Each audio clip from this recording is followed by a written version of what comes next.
अभी हम पिछले दिनों में जो वचन सीखा था उसके आगे हम सीखेंगे। आपको याद होगा पिछले समय में प्रभु यीशु मसीह का पदवी या टाइटल क्या है करके हमने शुरू किया था। आदम ऐसे एक एक करके 31वां नंबर तक हम सीखा है। फॉररनर या अगुआ 31 तक हमने सीखा है। तो अभी उसके आगे का हम सीखेंगे। तो प्रभु यीशु मसीह के बारे में सीखना इसलिए ज़रूरी है कि आजकल लोग यीशु मसीह को पहचानने के लिए या बहुत तरह लोग अलग अलग उपदेश लाते हैं। तो हमको हमारा प्रभु यीशु मसीह के बारे में गहराई से वचन में जो दिया हुआ बातों को गहराई से जानना ज़रूरी है। इसलिए आज अभी हम 32 नंबर 32 प्रभु यीशु मसीह का दूसरा नाम 32वां टाइटल या पदवी पढ़िएगा। यशायाह 40 का 5 पढ़िएगा। यशायाह नबी का किताब 40वां अध्याय उसका 5। Isaiah chapter 40 verse 5। Isaiah chapter 40 verse 5। तब यहोवा का तेज प्रकट होगा और सब प्राणी उसको एक संग देखेंगे, क्योंकि यहोवा ने आप ही ऐसा कहा है। हाँ, और एक बार पढ़े। तब यहोवा का तेज प्रकट होगा। यहोवा का तेज प्रकट होगा। तो प्रभु यीशु मसीह का 32वां नाम है यहोवा का तेज या ग्लोरी ऑफ द लॉर्ड। 32वां नाम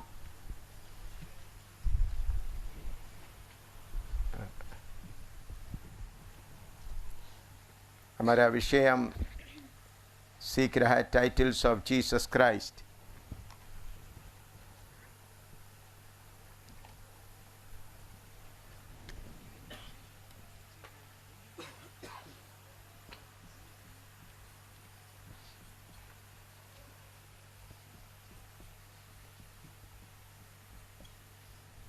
माफ करना थोड़ा सा।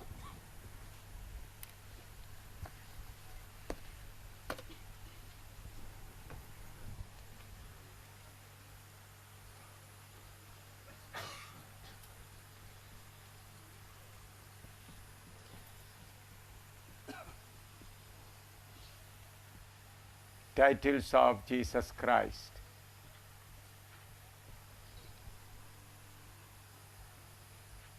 इसमें 32 आप लोग 31 तक पढ़ा है। 32 32वां नाम क्या है? ग्लोरी ऑफ द लॉर्ड या यहोवा का तेज।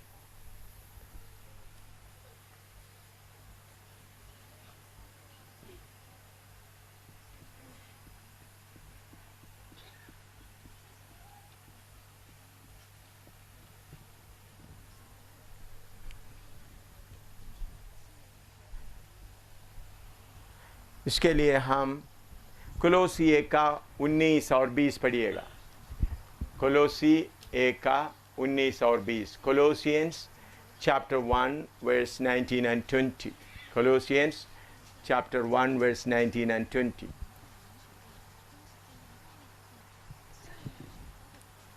क्योंकि पिता की प्रसन्नता इसी में है। हाँ कि मैं ऑन किया। हाँ थोड़ा सा वॉल्यूम देगा। क्योंकि पिता की प्रसन्नता इसी में है। और थोड़ा नज़दीक में आ जाओ। थोड़ा वॉल्यूम आप और करो।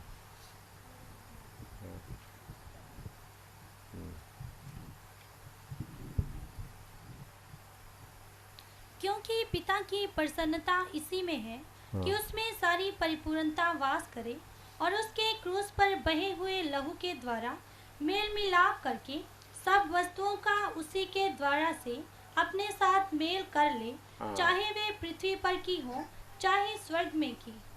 इधर में लिखा हुआ मुख्य बात है उसमें परमेश्वर का सारी परिपूर्णता वास करे। दोबारा और पढ़ो।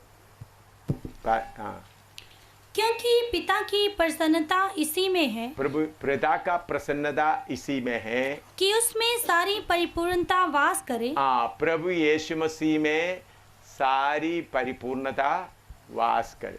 हाँ, सारी प्रभु यीशु मसीह में सारी परिपूर्णता वास करे। और नीचे, और उसके क्रूस पर बहे हुए लहू के द्वारा मेल मिलाप करके सब वस्तुओं का उसी के द्वारा से अपने साथ मेल कर ले।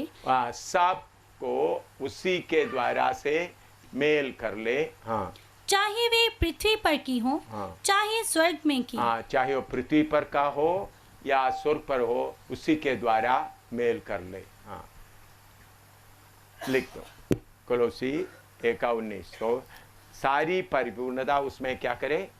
वास करे। तो प्रभु यीशु मसीह में परमेश्वर का सारी परिपूर्णता वास करे। अभी कोलोसी 2:9 पढ़िएगा।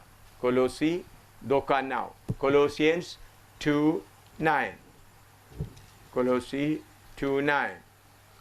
क्योंकि उसमें ईश्वरता की सारी परिपूर्णता सदैव वास करती है। हाँ, उसमें ईश्वरता की सारी परिपूर्णता सदैव वास करती है। प्रभु यीशु मसीह का 32वां नाम है ग्लोरी ऑफ द लॉर्ड।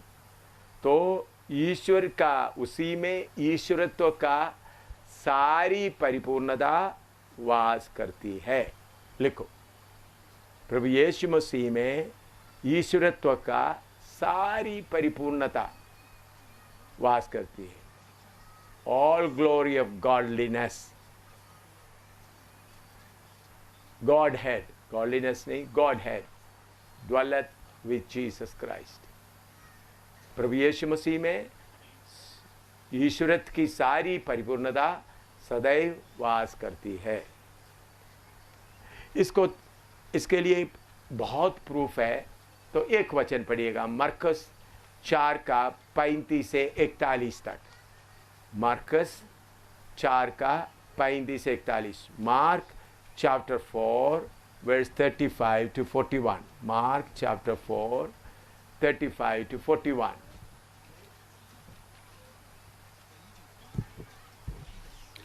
उसी दिन जब सांझ हुई तो उसने चेलों से कहा, आओ हम पार चलें। और वे भीड़ को छोड़कर जैसा वह था वैसा ही उसे नाव पर साथ ले चले। और उसके साथ और भी नावें थीं। तब बड़ी आंधी आई और लहरें नाव पर यहाँ तक लगी कि वह पानी से भरी जाती थी। पर वह आप पिछले भाग में गद्दी पर सो रहा था। तब उन्होंने उसे जगाकर उससे कहा, हे गुरु, क्या तुझे चिंता नहीं कि हम नष्ट हुए जाते हैं? तब उसने उठकर आंधी को डांटा और पानी से कहा, शांत रह, थम जा। और आंधी थम गई और बड़ा चैन हो गया। और उनसे कहा, तुम क्यों डरते हो?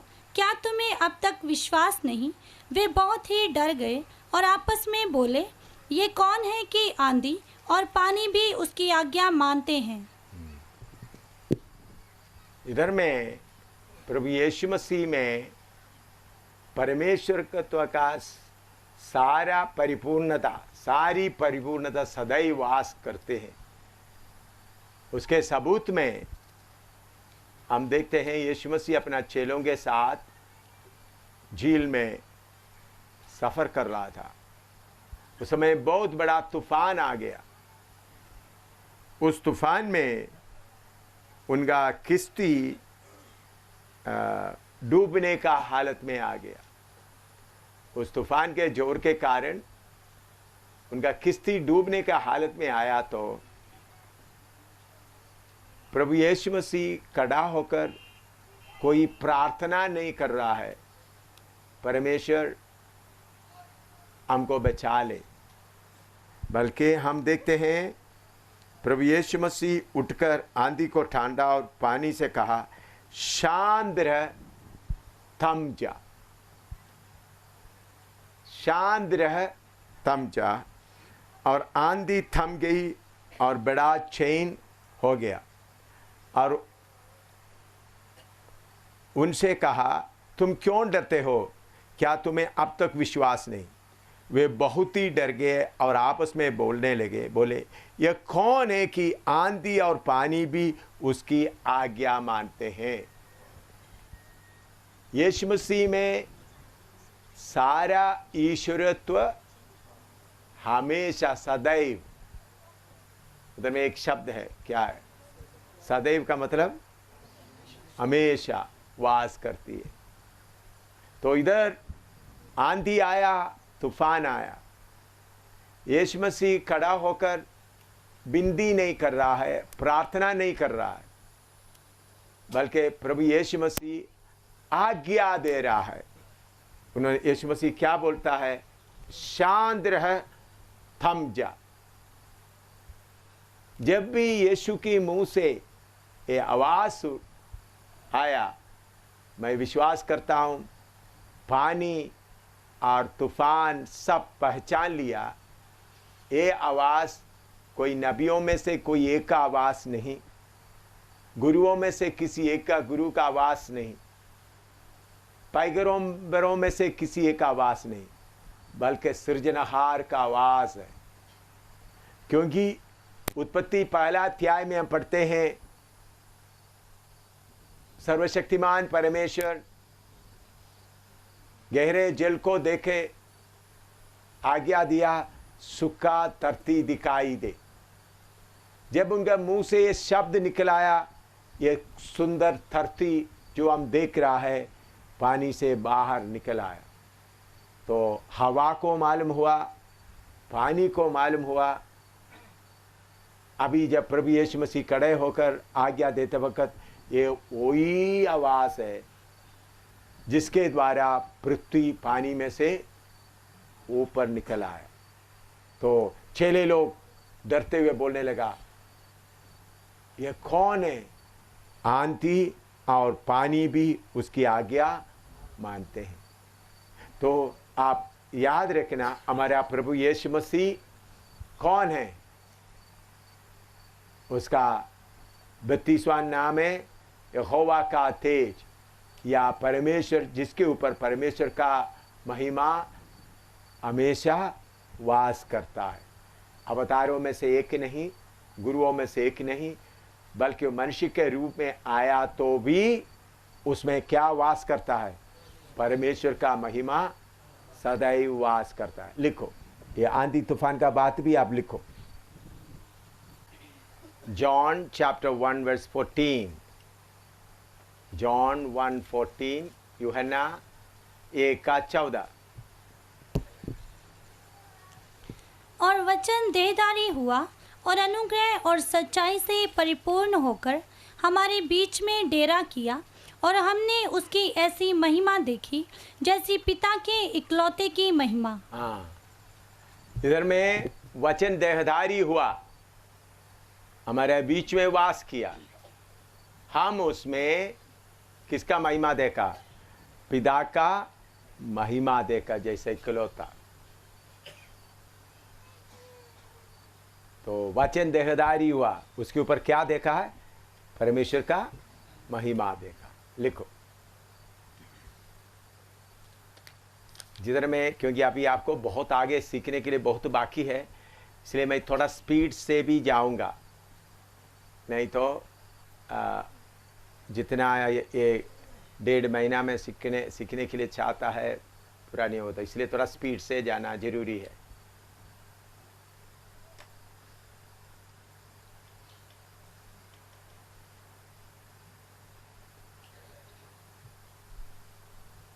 अभी यूहन्ना 14 का 8 और 9 पढ़िएगा। यूहन्ना 14 का 8 और 9। John chapter 14 verse 8 and 9. John 14, 8 and 9. Philip ने उससे कहा, हे प्रभु, पिता को हमें दिखा दे, यही हमारे लिए बहुत है। यीशु ने उससे कहा, हे फिलिपुस, मैं इतने दिन से तुम्हारे साथ हूँ और क्या तू मुझे नहीं जानता? जिसने मुझे देखा है उसने पिता को देखा है। जिसने मुझे देखा है, उन्होंने किसको देखा है? हाँ, आगे। तू क्यों कहता है कि पिता को हमें दिखा? इधर में प्रभु यीशु मसीह बार बार पिता के बारे में बोल रहा था। तब फिलिप्पुस ने बोला, आप हमको पिता को दिखा दे। तब प्रभु यीशु मसीह दावे के साथ कहते हैं, जिसने मुझे देखा है उसने पिता को देखा है। लिखो।